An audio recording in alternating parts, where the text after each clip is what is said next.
प्रसाद बाबा पुणे.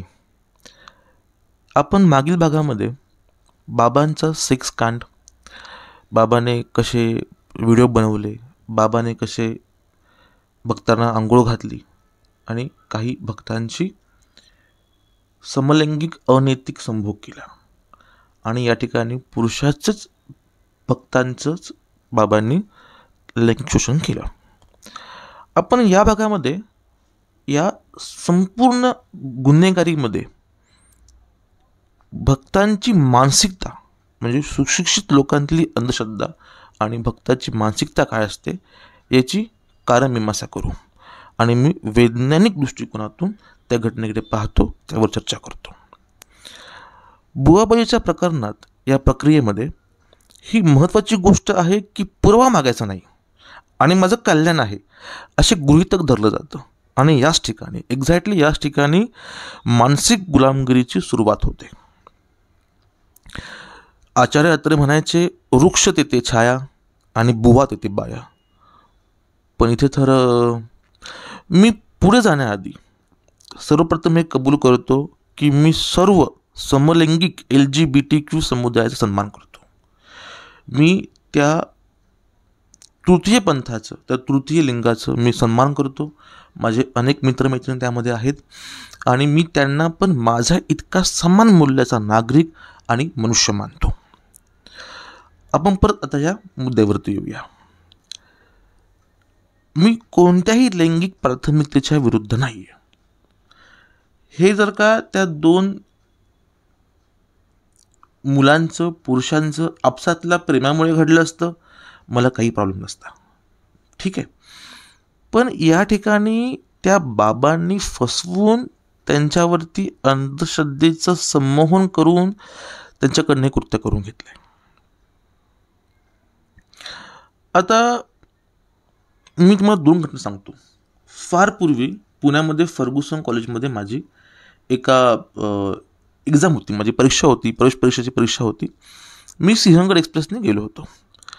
सिंहगड एक्सप्रेसमध्ये लगेजमध्ये वरती माझी बॅग ठेवताना चुकून माझा पाय एका त्यावेळेला मी कमी वयाचा होतो, म्हणजे दुप्पट वयाच्या स्त्रीला लागला आणि मी फक्त माझा कोपर त्या बाईच्या खांद्यावर ठेवला की मी तिच्या अंगावर पडू नये म्हणून.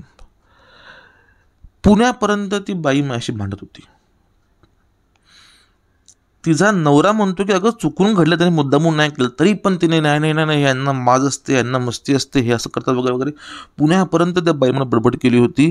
आता विचार करतो की ते बाबा जो त्या बायांना चोळून आंघोळ घालतोय, काही ठिकाणी बघितलं त्या गाड्यामध्ये आलिंगन देतात येत, त्या बाबाच्या गाड्यांमध्ये गळे घालतात येत, तेव्हा कुठे गेली यांचं ती स्त्रीची अस्मिता आणि म्हणजे ही बाबा लोकांची किती गुलामगिरी आहे आणि हे कसे यांचे ब्रेनवॉश करतात की ना हेच कळत नाही की हा देव वगैरे नाही, हा पण एक पुरुषच आहे आणि एक शोषण होत आहे. दुसरी घटना अशी आहे की काही दिवसांपूर्वी माझा लॅपटॉप पटकन चालू होऊन पटकन बंद व्हायचा, म्हणजे विदिन 3 सेकंड तो बंद व्हायचा. मी एका सॉफ्टवेअर इंजिनियरला बोलवलं, तो आला घरी. त्यांनी सांगितलं की याच्यामध्ये झाला व्हायरस काढावा लागेल. तर म्हटलं काढ. तो बोलला की 1750 रुपये होतील आणि 200 रुपये तुम्ही मला त्याचं लेबर द्या मी आल्याबद्दल. म्हटलं ओके.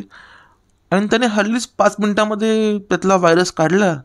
तिकडे त्याने कोणाला फोन केला, अँटीव्हायरस टाकला आणि त्याने आपला पेनड्राईव्ह लावला आणि पेनड्राईव्ह काढला. म्हटलं अरे 5 मिनटाकरता 1950 रुपये. तो म्हणे सर या माझ्या पेनड्राईव्हमध्ये मी तुमचा सगळा व्हायरस घेतला आहे. आणि मग हो ना म्हणता वादवाद होऊन 1700 रुपयावरती ती आमची डील झाली. तो गेला.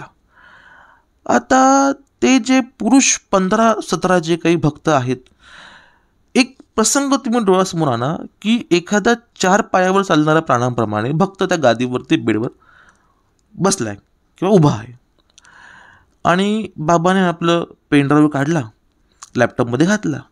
आता भक्त मागे वळून बघतो की बाबा तुम्ही काय करताय.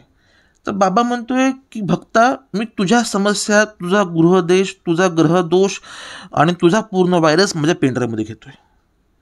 आणि या भक्तांना पटलं. अहो, एखाद्या पुण्यातल्या खेड्यापाड्यातल्या एखाद्या म्हाताऱ्या अशिक्षित माणसाला पटेल हे, की बाबा तोही म्हणेल, की "बाबा रे, तुझं धोतर फेडलंय, माझं धोतर फेडलंय. तू माझं भलं करतोय की?" आणि हे सुशिक्षित लोकं, पुण्यातली लोकं, पुरुषांचं शोषण होते. त्या बाबाच्या त्या फोनमध्ये पोलिसांनी सांगितलं, की 1,000च्या वरती भक्तांचे व्हिडिओ आहेत, अश्लील व्हिडिओ. म्हणजे या 29 वर्षीय एका स्वयंघोषित बाबाने किती लोकांना गंडवलंय, किती स्त्रियांना गंडवलंय. हे खरोखरच आपल्याला सीमावलोकन करायची गरज आहे, की आपण कुठे चाललोय.